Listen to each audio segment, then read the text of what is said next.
ఇలాగే ఒక క్లయింట్ వచ్చినారండి. వాళ్ళు డేట్ ఆఫ్ బర్త్ కరెక్ట్ అని చెప్పినారు, నక్షత్రం కరెక్ట్ అని చెప్పినారు, పుట్టినవారు అన్ని కరెక్ట్ అని చెప్పినారండి. నా తల్లిదండ్రి పేరు అది కాదు, రాంగ్ గా ఉంది అని చెప్పి అమ్మాయి వెళ్ళిపోయినారండి. వాళ్ళ ఊరికి వెళ్ళిన తర్వాత వాళ్ళ తల్లిగారు మాత్రం వాళ్ళకి కాల్ చేసినారండి. స్వామి తాళపత్ర గ్రంథం కరెక్ట్ స్వామి, ఆ రోజు మీకు చెప్పలేకుండా ఉండినా అండి, అసలు అమ్మాయిని నేను దత్తత పిల్లగా తీసుకున్నానండి.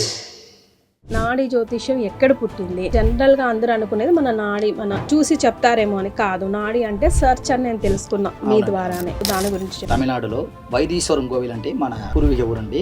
ఇది మయిలాడుతుర డిస్టిక్ లో ఉన్నది. సిరుగాడి తాలూకాలే రాజకాలం నుంచి ఇది పారంపర్యంగా మా వైదీశ్వరం కోవిల్లో మా తాత కాలం నుంచి ముప్పాట కాలం నుంచి ఇది చేస్తున్నారండి. లెఫ్ట్ హ్యాండ్ మగవాళ్ళకి, రైట్ హ్యాండ్ అని ఎందుకు గురుజీ ఆ డిఫరెన్సియేషన్? దానికి ఏమైనా స్టోరీ ఉందా? రైట్ భాగం శివుడు, లెఫ్ట్ భాగం అమ్మవారు. అప్పుడు అందవాళ్ళకి ఆడవాళ్ళకి లెఫ్ట్ వేలుముద్ర, మగవాళ్ళకి రైట్ వేలుముద్ర తీసుకుంటారు. అంటే దేవుడి ఆశీర్వాదం ప్రకారం అండి మనిషి వాళ్ళు పుడుతున్నారే, అందుకే దేవుడి స్టోరీస్ ప్రకారంగా. నమస్కారం, మీరు చూస్తుంది ఐ డ్రీమ్. నేను మీ కీర్తి. ఇవాళ మన పాడ్కాస్ట్ సంథింగ్ స్పెషల్ అండి. అంటే జ్యోతిష్యం చెప్పడం, మన భవిష్యవాణి చెప్పడం చాలా రకాలు, కానీ వీరు మాత్రం చాలా నిష్ణాతులండి నాడీ జ్యోతిష్యంలో. అంటే మన ఓన్లీ థంబ్ ఇంప్రెషన్స్ తీసుకొని, ఆడవాళ్ళైతే లెఫ్ట్, మగవాళ్ళైతే రైట్, ఇట్లా థంబ్ ఇంప్రెషన్ తీసుకొని మన భవిష్యవాణి కంప్లీట్గా, అసలు ఈ సోల్ ఎప్పుడు ఎక్కడ పుట్టింది, ఎన్ని జన్మలు తీసుకుంది, ఏమేం పాపపుణ్యాలు చేసుకుంది, ఇది ఎన్నో జన్మలో ఉంది, నెక్స్ట్ ఇంకే జన్మ ఉందా లేదా, అసలు మనకేదైనా ప్రాబ్లమ్స్ ఉంటే వాటికి ఏంటి సొల్యూషన్స్, ఇలాంటి విషయాలన్నీ తెలియజేస్తారండి వారే శ్రీ వెంకటేష్ గారు. నాకు చాలా సుపరిచితులు. నమస్తే గురుజీ. నమస్కారం. ఎలా ఉన్నారు గురుజీ? చాలా రోజుల తర్వాత కలిసాం గురుజీ. నాడీ జ్యోతిష్యం అంటే తెలియని వాళ్ళు ఇంకా కొంతమంది ఉన్నారు. నా విషయంలో గురుజీ మీకు గుర్తుందా, నా పేరు, నా తల్లిదండ్రుల పేరు, నా ఫ్యామిలీ మెంబర్స్ మ్యాచ్ అయ్యారు. దాని ప్రకారం మీరు చూసారు. చాలా ఇంట్రెస్టింగ్ గా ఇవాళ మన పాడ్కాస్ట్ సాగబోతుందండి. అసలు ముందైతే నాడీ జ్యోతిష్యం ఎక్కడ పుట్టింది? నాడీ జ్యోతిష్యం అంటే జనరల్ గా అందరూ అనుకునేది మన నాడి మన చూసి చెప్తారేమో అని. కాదు, నాడి అంటే సర్చ్ అని నేను తెలుసుకున్నా మీ ద్వారానే. సో దాని గురించి. నాడీ జ్యోతిష్యం కదండి, ఎట్లా అంటే తమిళనాడులో వైదీశ్వరం కోవిల్ అంటే మన పూర్వీక ఊరండి. ఇది మయిలాడుతుర డిస్టిక్ లో ఉన్నది. సిరుగాడి తాలూకాలే పక్కన వైదీశ్వరం కోవిల్ మన పూర్వీక ఊరండి. నాడి జ్యోతిష్యం గారు పాత కాలం నుంచి, ఓల్డ్ కాలం నుంచి ఇది పారంపర్యంగా చేస్తున్నారండి. ఇది మాక్సిమం 2-3 సంవత్సరం ముందు బ్యాక్ అప్పటి నుంచి పారంపర్యంగా అది చేస్తున్నారండి. అதாவது రాజకాలం నుంచి ఇది పారంపర్యంగా మా వైదీశ్వరం కోవిల్లో మా తాత కాలం నుంచి ముప్పాట కాలం నుంచి ఇది చేస్తున్నారండి. తాత ముత్తాతల కాలం నుంచి వస్తున్నారు. ఇప్పుడు మీది 5th జనరేషన్ కదా? మేము ఇప్పుడు 5th జనరేషన్ లో ఉంటున్నామండి. ఇప్పుడు వైదీశ్వరం కోవిల్లో మన పూర్వీక ఊరండి. ఈ నాడి జ్యోతిష్యం ఎలా చూపించుకోవాలండి? ఫస్ట్ వేలుముద్ర ఇవ్వాలండి. అబ్బాయి అంటే రైట్ తంబు ఇవ్వండి, అమ్మాయి అంటే లెఫ్ట్ తంబు ఇవ్వాలండి. వేలుముద్ర ప్రకారం మన దగ్గర తాళపత్ర గ్రంథం ఉంటుందండి. అంత వేలుముద్ర ప్రకారం ఒక్కొక్కరికి బండిల్స్ ఉందా లేదా చూడాలండి. అది వేలుముద్రకి ఒక పేరు ఉన్నదండి. కొన్ని జీతలు ఉంటది, కొన్ని చుక్కలు ఉంటది. దాంతో పట్టుదా అంత బండులు వెదకడం జరుగుతుందండి. అంత బండులు దొరికిన తర్వాత మీ ముందుకు తీసుకొచ్చి చదువుతారండి. చదివినప్పుడు దాంట్లో మీ పేరు ఉండాలి, తండ్రి పేరు ఉండాలి, తల్లి పేరు ఉండాలి, డేట్ ఆఫ్ బర్త్ ఉండాలి, పుట్టిన వివరాలు అన్ని వివరాలు దాంట్లో ఉండాలండి. అన్ని ఉండాలా గురుజీ? సరిపోతుంది? లేదండి, టోటల్ గా అన్ని డీటెయిల్స్ దొరకాలి దాంట్లో. దొరికిన తర్వాత మీ జీవితం తెలుసుకోవచ్చు మీరు. అంటే నా విషయంలో కూడా అట్లాగే జరిగింది. అవునండి. అసలు ఎలా ఎన్నో సంవత్సరాల క్రితంది కదా ఈ గ్రంథాలన్నీ తయారు చేసుకుని, అది ఎలా ఈ ఒక్క వేల ముద్రతో ఎలా తెలుస్తుంది? అదండి శివునుడి ఆశీర్వాదం అంటే. అది శివుడి అనుగ్రహ ప్రకారం ఇంత తాళపత్ర గ్రంథం పాత కాలంలో ఋషులు రాసినారండి. అగస్త్య మగరిషులు, శివవాక్య మగరిషులు, వజిష్ఠ మగరిషులు, ఇట్లా ఋషి మార్గులు రాసిన తాళపత్ర గ్రంథం అండి. ఎందుకంటే ఇంత ప్రపంచమంగరదే, ఇంత కలియుగమంగదే శివునుడి ఆశీర్వాదంలో అందరు సృష్టించి ఉంటారు కదండి. అందరూ అదే ఆశీర్వాదంలో పుట్టి ఉంటారు. మనిషి జన్మంగరదే శివునుడి ఆశీర్వాదంలో పుట్టి ఉంటారు కదా. దాని ప్రకారం తాళపత్ర గ్రంథం మగరిషులు జ్ఞాన దిష్ట రాసి పెట్టి ఉంటారండి. జ్ఞాన దిష్టలో పెట్టి రాసి పెట్టి ఉంటే గ్రంథం అండి. ఇది తీసి ఒక్కొక్క వివరంగా పొక్కిషంగా రాసి పెట్టినారు మగరిషులు. ఇది మా ఊర్లో పాత కాలంలో ఇదే కాపాడుకుని మీ వంశ పారంపర్యంగా మేము చేస్తున్నామండి. కొన్ని తాళపత్ర గ్రంథాలు అప్పట్లో దొంగలించబడ్డాయి అని అంటూ. అవునండి, కొన్ని యుద్ధం జరిగినప్పుడు, పోరు జరిగినప్పుడు కొన్ని గ్రంథాలు అంగరదే పోయిందండి. అందుకే కొంతమందికి దొరకట్లేదు. విధి ప్రార్థన ఉన్నంత వాళ్ళకి దొరుకుతుంది. అది కన్నా సమయం పడుతుంది, అది కన్నా టైం తీసుకోవాలి మనం. ఓకే. దొరికిన వాళ్ళకి వెంటనే తెలుసుకోవచ్చు. ఇప్పుడు ఈ రోజు మీరే వచ్చినారనుకోండి, ఈ రోజు వేలుముద్ర ఇచ్చినా కూడా మనకు దొరకాలని అదృష్టం ఉండాలి. ఒకవేళ దొరకలేదంటే మీరు దానికోసం ఎన్ని రోజులు వెయిట్ చేయాలో అది దేవుడి ఆశీర్వాదపరంగా దాన్ని రాసి పెట్టే ఉంటది, అంతే, అప్పుడే దొరుకుతుంది. అసలు లేని వాళ్ళ పరిస్థితి ఏంటి గురించి, మరి వాళ్ళకి ఎలా, వాళ్ళ జాతకం ఇంకా లేనట్టేనా? అవునండి, లేకున్న వాళ్ళకి అంటే ఉండలే, దొరకలేదనే దొరకలేదు, అంతే, ఉన్న వాళ్ళకి మొత్తమే చెప్పడం జరుగుతుంది. ఒకవేళ మిస్ అయిన వాళ్ళకి మన చేతిలో ఏం లేదండి, పోయిన వాళ్ళకి దొరకలేకుండా పోయిన వాళ్ళకి అంతే అండి. వంశపార్యపరంగా వస్తున్న నాడి జ్యోతిష్యం నుంచి క్యారీ ఫార్వర్డ్ చేసుకునే అవకాశం మీకైతే వచ్చింది కదా, మీకు అది ఇంట్రెస్టా, లేకపోతే మీ పెద్దలు మీ నేర్చుకున్నప్పుడు కానీ లేకపోతే చెప్తున్నప్పుడు కానీ మీకు ఎలా అనిపించింది అది? ఇది మా కుటుంబంలో మా వంశతుల అది నేర్చుకోవాలండి. ఇది అందరికీ వస్తుందా అంటే రాదండి. అంటే మాకు వస్తుందా లేదా అంటే గురు ఆశీర్వాద ప్రకారం తెలుస్తుందండి. గురువు మనం పిలిచి మాట్లాడతారు, మన జాతకతో కూడా చూస్తారు.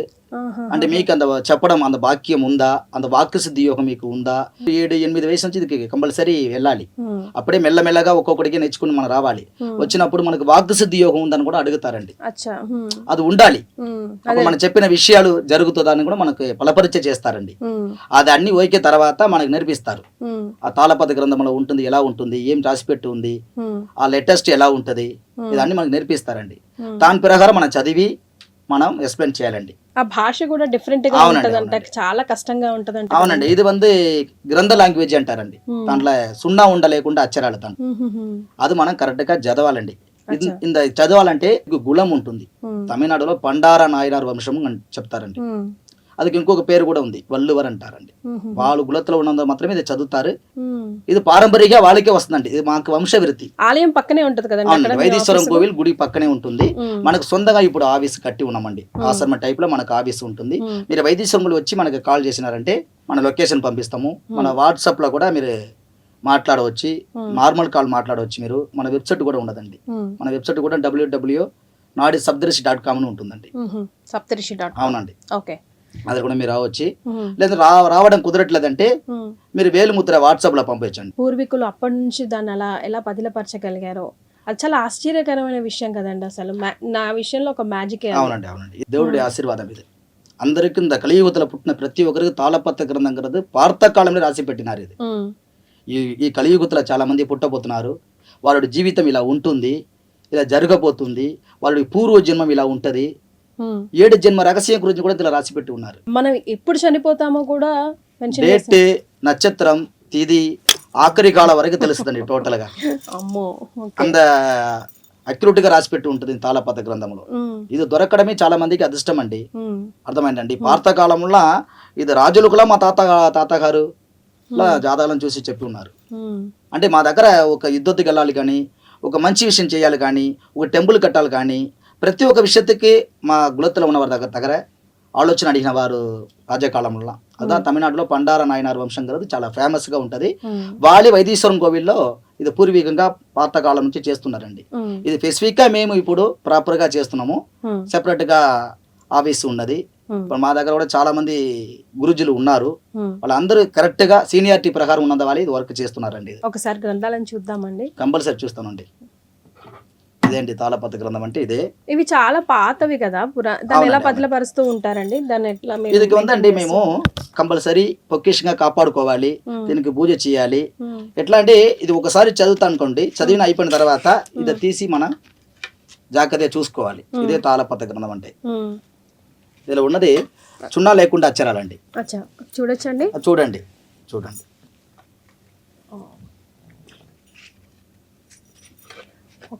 బాబాయ్ అసలు కనిపించడం కూడా కష్టంగా ఉంది. అవునండి, దాంట్లో ఉన్న అక్షరాలు మొత్తం సున్నా లేకుండా అక్షరాలు. తమిళ్లో సున్నా లేకుండా అక్షరాలు. అవునండి, గ్రంథ లాంగ్వేజ్ అని చెప్తారండి. అదన్నీ దేవుడి సులోహులంలో ఉంటది. అది చదివే మీకు మేము తెలుగులో చెప్పాలండి. మొత్తం ఓల్డ్ గ్రంథ లాంగ్వేజ్ లో ఉంటది. సో ఇందులో ఈ సెట్ ఎన్ని ఉంటాయండి ఒక సెట్ లో? అట్లా ఏమైనా ఉంటుందా లెక్క? ఒక్కొక్క వేలుముద్రకి అండి 12 బండుల వరకు ఉంటుంది. 12 బండిల్ చదవాల్సి వస్తుంది మీరు ఒక వేలుముద్ర ఇస్తే. ఒక్కొక్కరికి 12 బండులు ఉంటది. అందులో కొంతమందికి ఫస్ట్ బండిలో దొరుకుతుంది, ఒకరికి 2వ బండలు దొరుకుతుంది, ఒకరికి 3వ బండలు దొరుకుతుంది, కొంతమందికి బండులు లేకుండా కూడా పోతుంది. అదే మిస్ అయిన వాళ్ళకి దొరకలేకుండా పోతుంది. అది నాడి డిఫరెంట్ ఉంటదండి. అలా శివనాడి ఉంటది, అగస్త్య నాడి ఉంటది, బిరుగు నాడి ఉంటది. ఇట్లా డిఫరెంట్ నాడీలు ఉంటది తాళపత్రాలు. అందులో ట్రై చేయాలి. ఒకళ్ళు దొరకలేకుండా ఉన్నది వారికి, అందులో కూడా దొరకవచ్చు. అంటే మాక్సిమం దొరుకుతుందండి. కొన్ని టైం పడుతుంది. ఇట్లా ఆడవాళ్ళకి లెఫ్ట్ హ్యాండ్, మగవాళ్ళకి రైట్ హ్యాండ్ అని ఎందుకు గురుజీ ఆ డిఫరెన్సియేషన్? దానికి ఏమైనా స్టోరీ ఉందా? ఉందండి. ఇప్పుడు అంటే రైట్ భాగం శివుడు, లెఫ్ట్ భాగం అమ్మవారు. అప్పుడు అందువల్లకే ఆడవాళ్ళకి లెఫ్ట్ వేలుముద్ర, మగవాళ్ళకి రైట్ వేలుముద్ర తీసుకుంటారండి. అంటే దేవుడి ఆశీర్వాదం ప్రకారం అండి మనిషి వాళ్ళు పుడుతున్నారే, అందుకే దేవుడి స్టోరీస్ ప్రకారం వేలుముద్ర విషయాలు కూడా ఇట్లావి తీసుకుంటున్నాం మేము. అంటే నేను ఎప్పుడు చనిపోతాను, నాది ఎన్నో జన్మ అని తెలుసుకునే వాళ్ళు చాలా తక్కువ. అవునండి. ఎవరైనా కూడా పాపం అనేక రకాలైన కష్టాలు, ఈతి బాధలతో బాధపడుతున్న వాళ్ళే ఎక్కువగా ఎక్కడైనా ఏదైనా సమాధానం దొరుకుతుందా అని వెతుకుతూ ఉంటారు. ఎందుకు నేను ఇలా ఉన్నాను, పిల్లలు పుట్టకపోతే ఎందుకు పుట్టట్లేదు, లేదంటే జీవితంలో ఎందుకు ఒక అడుగు నేను ముందుకు వెళ్ళలేకపోతున్నాను, లేదంటే పెళ్ళిళ్ళు అవ్వకుండా ఉండడం, పేరెంట్స్కి దూరంగా ఉండడం, లేదా పిల్లలకి పెద్దవాళ్ళు దూరంగా, ఇలా రకరకాల సమస్యలతో బాధపడుతున్న వాళ్ళే ఎక్కడైనా ఏదైనా దీపం దొరుకుద్దా, మనకు సమాధానం దొరుకుతుందా కోసం వెతుకుతూ ఉంటారు కదా. అట్లా మనకి ఏ ప్రశ్నలకి సమాధానం ఈ తాళపత్రలో? అన్నింటికి సమాధానం ఉన్నదండి. ఇది అంటే మన దాంట్లో ఫస్ట్ చూడాలి వీళ్ళకి ఎందుకు ఈ సమస్యలో ఉన్నారు, కారణం ఈ సమస్య ఎందుకు వాళ్ళకి వచ్చింది, కారణం ఏంటి ఫస్ట్ చూడాలండి. ఫస్ట్ వాళ్ళ తాళపత్రం దొరికిన తర్వాత అప్పుడు నుంచి వాళ్ళ భవిష్యత్తు చెప్పినప్పుడు పూర్వజన్మ విషయం గురించి చూడాలి. ముందు పూర్వజన్మ ఫస్ట్ భవిష్యత్తు చూస్తున్నప్పుడు వాడు భవిష్యత్తు చెప్పినప్పుడే పూర్వజన్మ విషయం చూడాలి. దాని వల్ల ఈ సమస్య వస్తుందా, తర్వాత మనకు జరుగుతున్న గ్రహాలుడి వైబ్రేషన్ ఎలా ఉంటుంది, కుటుంబంతో వచ్చిన వంశదోషం ఉంటుందా, మనకి ఇదన్నీ దాంట్లో తెలుస్తుందండి. దాని ప్రకారం కరెక్ట్ గా మనం చూసి అదికైనా పరిష్కారం మనం తీసుకోవాలి. తీసుకున్న తర్వాత మీకు నివర్తి దొరికిపోతుంది, ఆ సమస్య తొలగిపోతుంది. దీంట్లో సమాధానం కూడా ఉంటుంది. ఎందుకు నువ్వు ఈ ప్రాబ్లం ఫేస్ చేస్తున్నావు, దానికి నువ్వు ఈ రెమెడీ చేస్తే నీకు ఈ పరిష్కార మార్గం లభిస్తుంది అని కూడా మెన్షన్ చేసి ఉంటుంది. కంపల్సరీ రాసిపెట్టి ఉంటుందండి. అంటే ఒక విధంగా చూడాలంటే మన జీవితం ముందుగానే రాసిపెట్టుంది, ఈ ప్రాబ్లం వస్తుంది, దీనికి సొల్యూషన్ ఇది చూసుకో అన్నట్టు. అంటే అందుకే ఇది పాత కాలంలో పొక్కిషంగా కాపాడుకున్నారు రాజకాలం నుంచి. ఇది దేవుడు రాసి పెట్టినది, ఋషిమార్కు రాసి పెట్టింది, దేవుడి ఆలోచన ప్రకారం ఆశీర్వాద ప్రకారం రాసి పెట్టిందండి. అందుకే మేము కూడా చదవాలంటే అంత శివునుడి అనుగ్రహము, గురువుడి అనుగ్రహం మాకు రావాలండి. ఇది అందరికీ చదవడం మాత్రం రాదు. ముఖ్యంగా దీనికి చిన్న వయసు నేర్చుకోవాలి, దీనికి గుణవిరుత్తి ఉండాలి, గురువు ఆశీర్వాదం ఉండాలి, అప్పుడే ఇది చదవడం వస్తుందండి. వాక్కు సిద్ధి ఉండాలి. సో దయచేసి నేను ఇక్కడ ఒక విషయం మెన్షన్ చేయాలనుకుంటున్నానండి. ఇప్పుడు నాడి జ్యోతిష్యం అన్నాం కదా అని చెప్పేసి ఇప్పుడు వినేసి మీరు ఇంప్రెస్ అయిపోయి నాడి జ్యోతిష్యం అని గూగుల్ చేసి ఎక్కడ పడితే అక్కడ ఎవరితో పడితే వాళ్ళతో చదివించుకోవద్దు. గురుజీ ఒక్కటికి 10 సార్లు అందుకే కూడా చెప్తున్నారు, వంశపార్యపరంగా ఉండాలి అండ్ అందరికీ కూడా ఇది చదివే అవకాశం ఉండాలి, వాక్ శుద్ధి ఉండాలి, మనం వెతుకుతున్న ప్రశ్నకి సమాధానం చెప్పి మనకి కరెక్ట్గా ఒక దిశానిర్దేశం సూచించే పెద్దలు ఉండాలండి. అది చాలా ఇంపార్టెంట్. అందుకే గూగుల్ చేసేసి ఎక్కడ పడితే అక్కడ దయచేసి మాత్రం వెళ్ళొద్దు, ఇబ్బందులు పడతాం. అంతే కదా గురుజీ? ప్రత్యేకంగా ఒకవేళ గురువుగారు అపాయింట్మెంట్ మీకు కావాలంటే కింద స్క్రోల్ అవుతున్న నంబర్స్ ఉన్నాయండి, ఈ నంబర్స్కి కాల్ చేసి వారి అపాయింట్మెంట్ తీసుకోవచ్చు. వెబ్సైట్ని కూడా మీరు రీచ్ అవ్వచ్చు. ఇక్కడ టాపిక్ వచ్చింది కాబట్టి మీకు ఒక అలర్ట్ మెసేజ్ డెఫినెట్గా ఇవ్వాలనుకుంటున్నానండి దీనికి సంబంధించి. గురుజీ, ఇన్నేళ్ళ మీ కెరియర్లో రకరకాల క్లయింట్స్ మీ దగ్గరికి రకరకాల సమస్యలతో వచ్చి ఉంటారు, చాలామందికి సమాధానాలు దొరుకుంటుంటాయి. కొన్నిసార్లు మీరు కూడా అబ్బా ఇదిరా ఈరోజు జీవితం చాలరానైనా అనుకున్న సిచ్యువేషన్స్ ఉంటుంటాయి. కొన్నిసార్లు ఎందుకు ఇలా జరిగింది, ఒక తాళపత్రం దొరకలేదు అనుకోండి, ఆడకూతురో పెద్దవాళ్ళు మీ దగ్గరకు వచ్చినప్పుడు ఎందుకు దొరకలేదు, అరే దొరుకుండాల్సిందే, పాపం ఎంత బాధపడుతున్నారు, నేనేం చేయలేకపోయానని ఆ రోజు మీకు కూడా బాగా బాధ కలిగిన సిచ్యువేషన్స్ ఉంటుంటాయి. సో అట్లాంటివి ఏమైనా షేర్ చేయండి. సంతోషమైన విషయం ఉంది, బాధలాన విషయం కూడా ఉన్నదండి. నా విషయంలో 2 విషయమే నేను చూసి ఉన్నానండి. అలా కొన్ని విషయాలు మీకు చెప్తానండి. సంతోషమైన విషయం ఏంటి చూసినప్పుడు, నా దగ్గర ఒక క్లయింట్ చాలా సంవత్సరం తర్వాత కొన్ని సమస్యలతోటి వచ్చినారండి. వచ్చి ఏ సమస్య లేకుండా చెప్పలేకుండా వాళ్ళు కూర్చున్నారు, అలా వేలుముద్ర ఇచ్చారండి. తాళపత్రికను వాళ్ళకి చూసినానండి, చదివినాను, కన్ఫర్మ్ చేసినాను. వాళ్ళకి మెయిన్ ప్రాబ్లం అన్నది సంతాన ప్రాబ్లం. వాళ్ళు చూపించుకున్నప్పుడు వయసు 48 వయసు వాళ్ళకి. అలా ప్రాబ్లం ఇదే ప్రాబ్లం వాళ్ళ ఇంట్లో జరుగుతుంది. పిల్లలు లేకుండా ఒక ప్రాబ్లం, వాళ్ళ భార్యాభర్తలో గొడవలు జరగడం, ఒకరొకరు కొట్టుకోవడం, వాళ్ళ ఇంటి నుంచి బయటకి పంపడం, అసలు నా లైఫ్ లో మీరు వద్దని చెప్పడం, ఇది మెయిన్ ప్రాబ్లం వాళ్ళ ఇంట్లో ఉంటుంది. అప్పుడు వాళ్ళు కారణం లేకుండా చాలా ప్లేస్కి వెళ్ళి వాళ్ళ జాతకం చూడడం, వాళ్ళకి ఏదైతే పరిష్కారం చెప్పడం, వాళ్ళు చేయడం వాళ్ళకి జరగలేదు. చివరిగా మన దగ్గర వచ్చారండి. వచ్చినప్పుడు నాడి శాస్త్రంలో అగస్త్య నాకు చివరిగా ఒక నివారణ చెప్పాలి, నాకు నా లైఫ్ గురు మంచి ఒక దారి కావాలని మా దగ్గర వచ్చినారండి. వాళ్ళకి తాళపత్ర గ్రంథం చదివి తీసినప్పుడు గ్రంథం దొరికింది. అప్పుడు ఆ ప్రాబ్లం ఎందుకు జరుగుతుంది చూసినప్పుడు వాళ్ళ పూర్వజన్మ కర్మ చూడడం జరిగింది. அந்த కర్మత్తు ప్రకారం వాళ్ళకి ఇప్పుడు వాళ్ళు కష్టపడుతున్నారు, వాళ్ళకి సమస్యలు పెరుగుతుంది, వాళ్ళు నెమ్మది లేకుండా ఉన్నారు, వాళ్ళకి పిల్లలు లేకుండా ఉన్నారు, తాను వాళ్ళతో గొడవలు అవుతుందన్న విషయం కూడా తెలిసింది. అప్పుడు తాను ప్రకారం అది చూసి వాళ్ళకి చదివి వాళ్ళకి పరిష్కారాలు చెప్పినాం.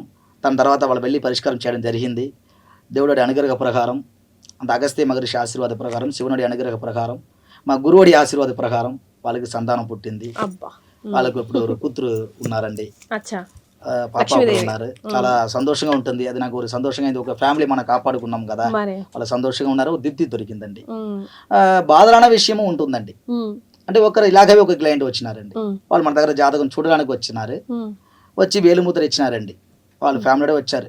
ఒక అమ్మాయికి తాళపత్రం చూస్తున్నారండి. అప్పుడు వాళ్ళ డీటెయిల్స్ అన్ని కన్ఫర్మ్ చేస్తున్నాను నేను. కన్ఫర్మ్ చేసినప్పుడు వాళ్ళ పేరు, వాళ్ళ డేట్ ఆఫ్ బర్త్, రాశి, నక్షత్రం, టైం అన్నీ చెప్పినానండి. వాళ్ళ తల్లిదండ్రుల పేర్లు అన్నీ చెప్పినాను. అలా అన్ని చెప్పినప్పుడు వాళ్ళ పేరు కరెక్ట్ అని చెప్పినారు, వాళ్ళ డేట్ ఆఫ్ బర్త్ కరెక్ట్ అని చెప్పినారు, నక్షత్రం కరెక్ట్ అని చెప్పినారు, పుట్టినవారు అన్ని కరెక్ట్ అని చెప్పినారండి. అలా తల్లిదండ్రి పేరు అది కాదు, రాంగ్గా ఉందని చెప్పి అమ్మాయి వెళ్ళిపోయినారండి. వాళ్ళతోటి వచ్చిన వాళ్ళు వెళ్ళిపోయినారు. అంటే వాళ్ళు అమ్మ నాన్న వాళ్ళతో వచ్చినారండి. అమ్మ నాన్న తను వచ్చినారండి. వాళ్ళు వెళ్ళిపోయినారు. అని వెళ్ళిపోయిన తర్వాత నాకు మాత్రమే మనసు కరెక్ట్ గా బాగాలేదు. మ్యాచ్ అయింది. మన గ్రంథం కరెక్ట్ గా చదివినాం కదా, ఇది కరెక్ట్ గానే ఉన్నది, ఋషులు కరెక్ట్ గా రాసిపెట్టి ఉన్నారు, ఇది ఈ అమ్మాయి కరెక్ట్ గా లేదని చెప్తుంది, ఎందుకు అర్థం కావలేదండి. మళ్ళీ వాళ్ళ ఊరికి వెళ్ళిన తర్వాత వాళ్ళ తల్లిగారు మాత్రం వాళ్ళకి కాల్ చేసినారండి. స్వామి, ఈ తాళపత్ర గ్రంథం కరెక్ట్ స్వామి, మీరు పెట్టుకోండి, నేను తర్వాత వచ్చి మీ దగ్గర మాట్లాడతాను, డైరెక్ట్గా వచ్చి మాట్లాడతాను. మళ్ళీ వాళ్ళ తల్లిగారు చెప్పినారండి. నాకు అప్పుడే డౌట్ వచ్చింది, ఏంటి ఇది వాళ్ళు పెట్టమని చెప్తున్నారు, అమ్మాయి కరెక్ట్ కాదంటుంది, వీళ్ళు కరెక్ట్ అని చెప్తున్నారు. సరే ఓకేనే, ఎందుకో కట్టి పెట్టినానండి. తర్వాత వాళ్ళ తల్లిగారు మాత్రం వచ్చినారండి. వచ్చి స్వామి, మీరు చెప్పిన తాళపత్ర గ్రంథంలో ఉన్న డీటెయిల్స్ అన్ని కరెక్ట్, ఆ తల్లిదండ్రి పేరు కరెక్టే అన్న, నేను ఆ రోజు మీకు చెప్పలేకుండా ఉండినా అండి, అసలు అమ్మాయి నేను దత్తత పిల్లగా తీసుకున్నానండి, అట్లా వాళ్ళు చెప్పినారండి. అర్థమైందా? పిల్ల ముందు మనం చెప్పలేదు, వాళ్ళు బాధపడతారు కదా అని వాళ్ళు చెప్పినారండి. అప్పుడు నాకు కొంచెం బాధగా అనిపించింది ఆ విషయం. అప్పుడు తర్వాత అమ్మాయి జీవితం చెప్పి వాళ్ళ జీవితం ఇప్పుడు బాగుంటుందండి, వాళ్ళు సంతోషంగా కూడా ఉన్నారు ఇప్పుడు. అలా కొంచెం బాధలు, ఇలాగే ఎన్ని విషయం జరిగిందండి. ఇలా కొన్ని విషయాలు మీకు చెప్తానండి. తర్వాత కూడా కొన్ని విషయాలు తర్వాత వీడియోలో కూడా మీకు చెప్తానండి. నేను చాలా సంతోషం గురించి, నేను కూడా నిజంగా నాడి జ్యోతిష్యం చూయించుకున్నానండి. అంటే మీతో చెప్పే ముందు ఫస్ట్ నేను కన్విన్స్ అవ్వాలి కదా. So to my exclamatory mark, to my like surprising thing, చాలా మ్యాచ్ అయ్యాయి. నేను గురూజీ దగ్గర జస్ట్ గ్రంథం మాత్రమే తీయించుకున్నాను, జ్యోతిషం ఇన్డెప్త్గా చెప్పుకోలేదు. బికాజ్ నేను మీ ముందు మాట్లాడాలంటే నాకు కొంచెం కన్విన్సింగ్గా ఉండాలి కాబట్టి. సో మీలో రకరకాల సమస్యలు, మనం ఈరోజు ఈ కలియుగంలో బాధపడుతూ ఉంటాము. ఏదైనా ప్రశ్నకి సమాధానం దొరకకపోతే నమ్ముతామా నమ్మమా అన్న తర్వాత విషయం, వెళ్ళి ముందు కూర్చుంటే కదా, శివాజ్ఞ లేదే చీమైనా కుట్టది అని అంటారు. సో ఈ వీడియో మీ దాకా చేరిందన్న శివుడు మీకు ఏదైనా రిజల్ట్గా, ఏదైనా రెమెడీగా రూపంలో ఈ వీడియో చూపించబోతున్నారేమో. ఒకసారి కింద స్క్రోల్ అవుతున్న నంబర్కి కాల్ చేయండి, లేదా వెబ్సైట్ ద్వారా అయినా విజిట్ చేయండి. గురుగారు అపాయింట్మెంట్ తీసుకొని ఒకసారి వెళ్ళి మాట్లాడే ప్రయత్నం చేయండి. గురుగారు ఇప్పుడు హైదరాబాద్లో కూడా మీరు అవైలబుల్లో ఉన్నారా? అవునండి, హైదరాబాద్లో ఇప్పుడు అమీర్పేటలో మన ఆఫీస్ ఉంటుందండి. ఉన్నదండి. ఇప్పుడు మనకి ప్రస్తుతానికి మనం తమిళనాడులో షిఫ్ట్ అయినాము మేము. అక్కడ ఇప్పుడు హెడ్ ఆఫీస్ కూడా ఇస్తారు, ఆన్లైన్ ఇస్తున్నామండి. నాడీ శాస్త్రంలో మొత్తం ఒక 16 భాగం ఉంటుందండి. ముఖ్యంగా దాంట్లో మొత్తం డీటెయిల్స్ ఉంటుంది. ఆ భవిష్యత్తు గురించి చెప్పడం విషయం తను రాసిపెట్టి ఉంటారండి. అది 16 డీటెయిల్స్ గురించి మా మామయ్య మహేంద్ర స్వామి గురూజీ గారు తన గురించి మీకు ఎక్స్ప్లెయిన్ చేస్తారు. దాంట్లో మొత్తం డీటెయిల్స్ ఇంకా బాగానే చెప్తారండి. ఇది కంపల్సరీ నమ్మకంగా రావాలి, అప్పుడే తాళపత్రం దొరుకుతుంది, లేదంటే దొరకదు. దేవుడు ఆశీర్వాదం కంపల్సరీ ఉండండి, రావాలి. మాక్సిమం ఇది వైదీశ్వరం గోయిల్ కంపల్సరీ వచ్చిన తర్వాత మాకు కాల్ చేయండి, ఎందుకంటే మా పేరు చెప్పించుకుని వేరే వాళ్ళు కూడా తీసుకెళ్తారు. అందువల్ల మాకు వచ్చి మీరు కాల్ చేస్తే మేము లొకేషన్ కరెక్ట్ గా పంపిస్తామండి. ఎందుకంటే మేము మా తరపు నుంచి వచ్చిన వాళ్ళకి మేము రెస్పాన్స్ ఇవ్వాలి, బాగా చెప్పాలని అనుకుంటున్నామండి. ఎందుకంటే వేరే ప్లేస్లో వెళ్ళి ఎక్కడ చూపించుకున్న తర్వాత ఏదైనా రేపు జరగలేదు అనుకోండి, మా మీద తప్పుగా మీరు చెప్పకూడదండి. అందువల్ల మమ్మల్ని ఎదుర్కొంటూ వచ్చిన వాళ్ళు మా సహాయం కావాలంటే మాక్సిమం వైదీశ్వరంలో వచ్చి మాకు కాల్ చేయండి, మీకు మంచి సహాయం చేస్తామండి, బాగానే చెప్తామండి. తాళపత్ర గ్రంథం దొరికిన తర్వాత అన్ని దానికి నివర్తి ఉంది, భవిష్యత్తు గురించి బాగా తెలుసుకోవచ్చండి. చాలా మంది క్లయింట్స్ మీ ద్వారా లాభపడిన వాళ్ళు కోకొల్లలుగా ఉన్నారు. వాళ్ళు ఎవరైనా ఈ వీడియో చూస్తే డెఫినెట్గా కింద కమెంట్ చేయండి, మీకు ఎలాంటి ఎక్స్పీరియన్స్ అయిందో చెప్పండి. ఎవరికైనా నిజంగా అవసరం ఉన్న వాళ్ళకి ఈ వీడియో హెల్ప్ అవుతుంది. చాలా సంతోషం గురించి. ఓకే, నమస్కారం, ధన్యవాదాలు.